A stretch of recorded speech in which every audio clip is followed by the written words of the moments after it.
Sudah?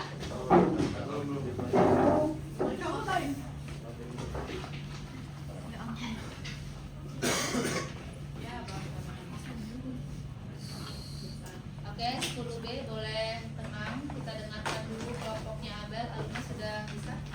Siap? Oke, silahkan kelompoknya Abel mulai. Selamat pagi Bapak dan Ibu guru dan teman-teman. Perkenalan dari kami kelompok 1 yang terdiri Dian, Daniel, Michael, Raisa, Cindy, dan Abel. Dengan ini kita mau menjelaskan topik kita mengenai renewable energy. Sebelum itu kita harus mengenali masalah yang ada di Indonesia. Jadi salah satu masalah di Indonesia adalah batu bara. Nah, dari ahli-ahli menteri ke Indonesia, mereka memprediksikan bahwa batu bara akan habis dalam 40 sampai 60 tahun. Batu bara ini adalah energi yang tidak bisa diperbarukan, dalam singkat tidak bisa dibuat dengan waktu yang dekat. Batu bara ini membutuhkan jutaan tahun untuk dibuatkan, jadi tidak bisa mudah diperbarukan. Dengan ini ada data-datanya bahwa ini batu bara, produksi batu bara dengan tahun-tahunnya.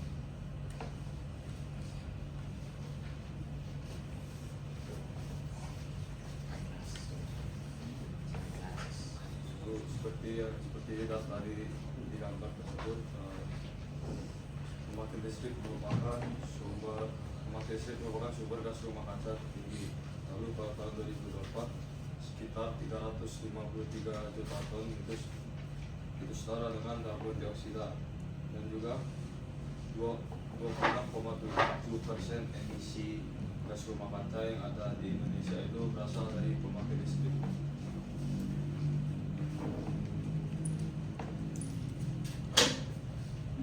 Selanjutnya adalah gas-gas rumah kaca menyebabkan pemanasan global. Pemanasan global adalah meningkatnya suhu rata-rata di bumi. Kita bisa melihat grafik di sebelah kiri bahwa dari tahun ke tahun suhu bumi terus meningkat. Bahkan di 2024 suhu bumi melampaui 1,4 derajat Celcius. Nah, fenomena ini disebabkan oleh penumpukan gas rumah kaca yang disebabkan oleh aktivitas manusia. Dan contoh gas rumah kaca yaitu adalah CO2, CH4, dan N2O, dan gas lainnya.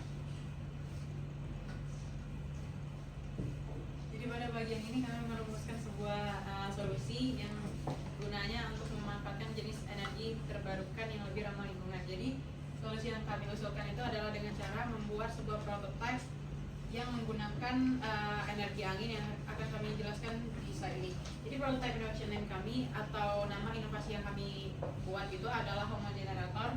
Jadi cara kerjanya itu kami menggunakan energi angin. Ketika angin bertiup, baling-baling turbin akan berputar yang lalu akan menghasilkan energi kinetik yang diubah menjadi generator atau dinamo yang sehingga akan menghasilkan energi listrik.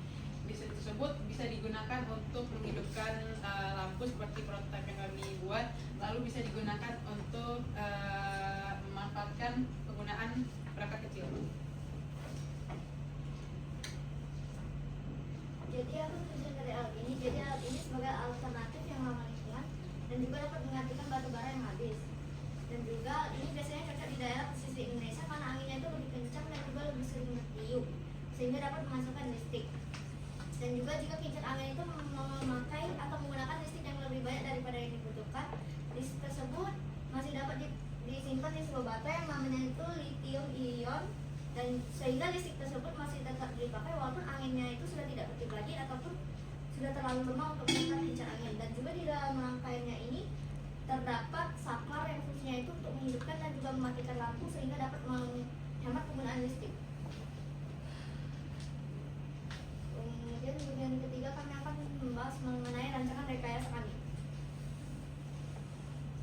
Jadi di sini terdapat gambar atau sketsa dari prototipe kami yang dimana terlihat lampu itu dihubungkan ke dinamo menggunakan kabel.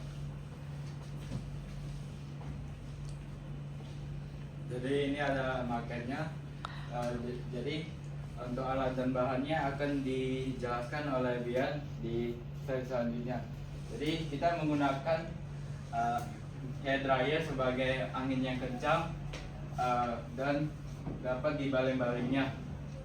Nah, angin kencang ini membuat baling-balingnya membuat listrik dan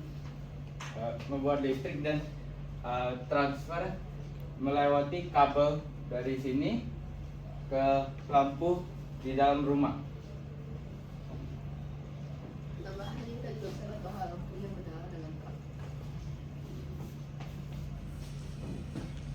Sekarang saya akan menjelaskan bahan-bahan untuk baterainya. Jadi ada kardus ini untuk buat yang kincir anginnya, terus dinamonya untuk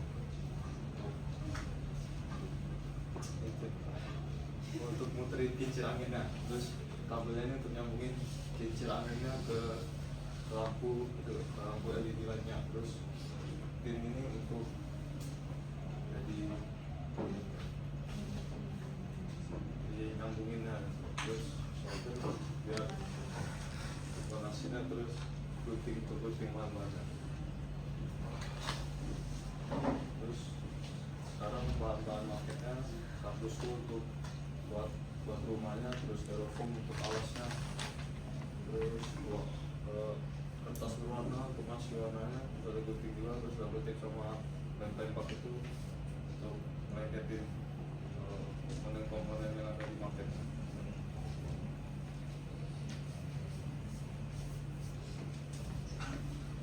Nah, selanjutnya ada tes plan tata tanah. Jadi di sini kami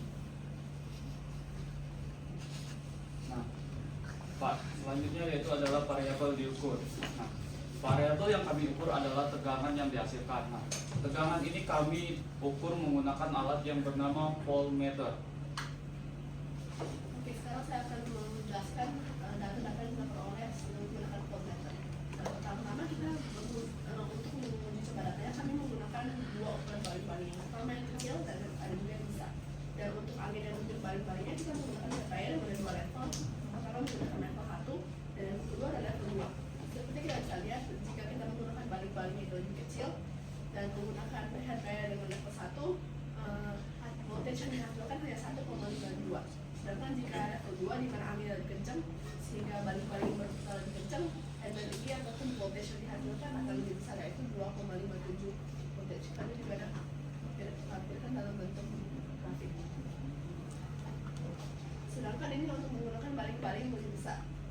Bisa kita lihat bahwa jika menggunakan hair dryer level 1, voltage yang dihasilkan adalah 1,49 voltage, sedangkan jika level 2 juga akan lebih besar, yaitu 1,80 voltage. Namun jika kita bandingkan sama sebelumnya, bisa kita lihat bahwa jika menggunakan baling-baling yang lebih besar, voltage-nya akan lebih kecil karena kita tahu bahwa jika baling-baling yang lebih besar sehingga membutuhkan energi yang lebih kencang untuk meniupnya. Jadi jika lebih besar, kemungkinan akan lebih berat untuk berputar sehingga akan menghasilkan listrik yang lebih sedikit.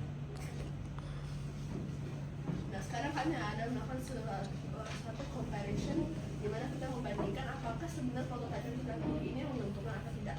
Sehingga kami ada mengambil data dari PLN dan sumber lain. Di mana jika rumah-rumah seperti biasa menggunakan kabel listrik seperti saat ini, kemungkinan untuk biaya pembangunan dibutuhkan sekitar 3,5 hingga 11 juta. Namun jika ingin membangun kincir angin, kurang lebih untuk dalam skala rumah kita membutuhkan 30 hingga 40. Nah, dan jika kita masih menggunakan PLN, kita juga perlu membayar tagihan listrik sekitar 110 hingga 700 ribu per bulan. Dan jika kita kabel-kabel tersebut bisa bertahan sehingga 15 hingga 30 tahun dan harus diperbarukan seperti itu. Sedangkan untuk kincir angin sendiri, karena itu energi terbarukan, kita tidak perlu membayar tagihan listrik per bulan sehingga Rp0. Dan kincir angin pun secara rata-rata dapat bertahan hingga 20 hingga 25.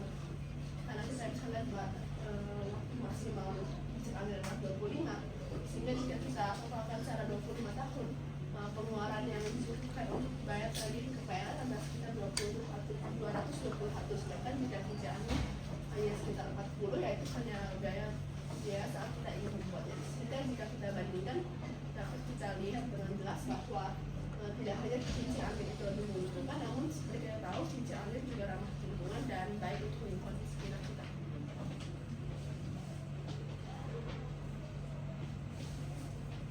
Sehingga kami ingin menyampaikan sebuah pesan edukasi di mana kita sebagai transformation ambassador kita harus memikirkan suatu cara ataupun untuk mengajak publik untuk memikirkan bahwa menjaga lingkungan juga hal yang penting, dan kita juga harus kreatif berpikir karena kita tahu bahwa stok batubara tidak akan selamanya ada, sehingga oleh sebab itu kami ingin mengajak kalian untuk mulai berinovasi dengan menggunakan kincir angin, karena kincir angin dapat menjadi suatu sumber yang sangat berguna dan juga merupakan suatu pembangkit listrik yang dapat ramah lingkungan dan baik bagi lingkungan sekitar, dan kincir angin pun dapat digunakan dalam jangka waktu yang banyak. Sehingga mari kita mengajak orang-orang di sekitar kita untuk menggunakan kincir angin sebagai alternatif yang ramah lingkungan dan baik dan juga lebih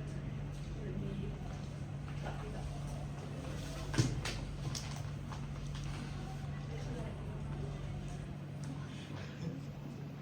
Jadi ini adalah sumber yang kami gunakan. Terima kasih telah mendengarkan presentasi dari kami. God bless you.